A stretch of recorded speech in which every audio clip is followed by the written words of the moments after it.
We all have insecurities. You don't like your nose, or your feet, or the sound of your voice. It's completely normal to have something you don't love about yourself and would change if you could. But there is a difference between having minor insecurities and letting those insecurities run your life.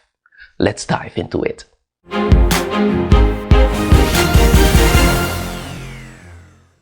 Hi guys, I hope you're doing great today. If this is your first time on this channel, welcome. This channel is all about personal development. Every week I give you tips and strategies to become the best version of yourself. So consider subscribing if you like these kinds of videos below. And hit the bell button so you get notified every time I post a new video. Most people think of emotional insecurity as a personality trait. Something you are born with that dooms you to a life of chronic anxiety and low self-esteem. And while it can certainly feel that way to people who have been insecure most of their lives, the real reason we feel chronically insecure is often more subtle. Whatever caused your insecurity initially, it's your habits that keep you feeling insecure. We all have complicated lives and histories. But if you want to feel less insecure and more confident, working on even one or two of these habits will make a big difference.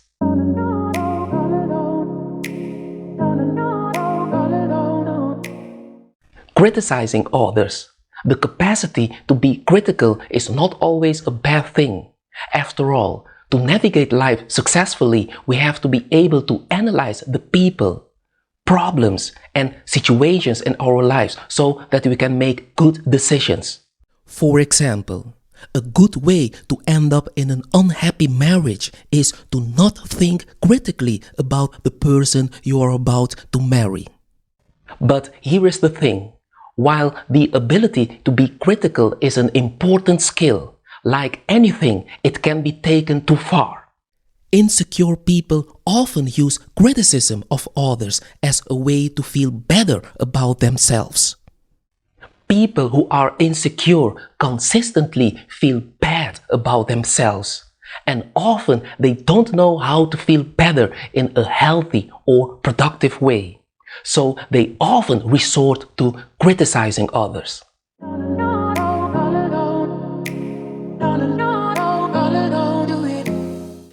Passive-aggressive communication. Passive-aggressive communication is when you want something but are too afraid of conflict to ask for it directly. So you try to make people give it to you through subtle manipulation tactics instead. This is the worst form of communication because it combines passivity and the fear of asking for what you want with aggression and the attempt to control other people.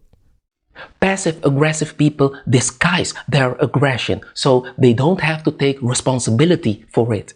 For example, routinely showing up late to things is often a form of passive aggressiveness because you are trying to get what you want, which is more time for yourself without taking responsibility for it and avoiding criticism.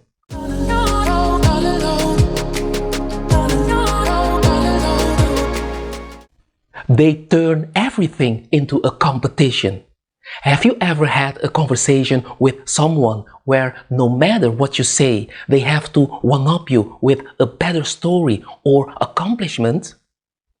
This behavior is called narcissistic listening, and it can be a sign that someone is insecure. While people sometimes talk about themselves in an attempt to keep the conversation going or relate to you, if they don't actively listen, never ask questions about your stories, acknowledge your points, or give you the opportunity to finish what you want to say, they may feel that your success is a threat to others' perceptions of them and react by trying to keep the conversation focused on their accomplishments.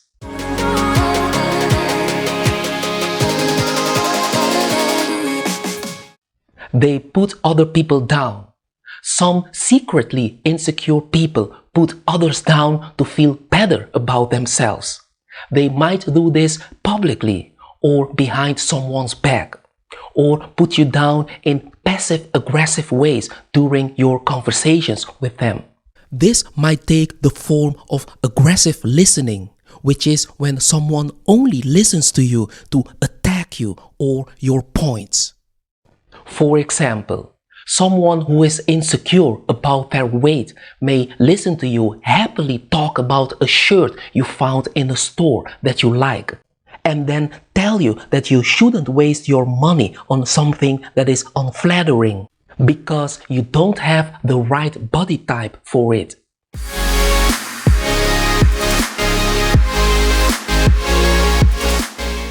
They get defensive. If someone is unreceptive to constructive criticism, they may be insecure about themselves or their work. While it's natural to feel defensive when someone challenges us, insecure people often struggle with rejection, which can be a real blow to their already low self-esteem.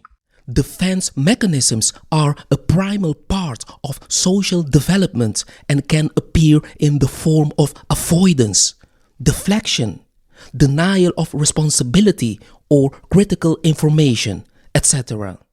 These are the negative ways in which we respond when we are feeling insecure or under attack. To reduce this behavior, researchers suggest addressing the underlying threat to your social and moral identity. This is it. I hope you find this video useful. Leave your remarks in the comments below. Give this video a thumbs up if you like it and share it with your friends and family. And don't forget to subscribe to my channel. Join this amazing community. See you on the next one.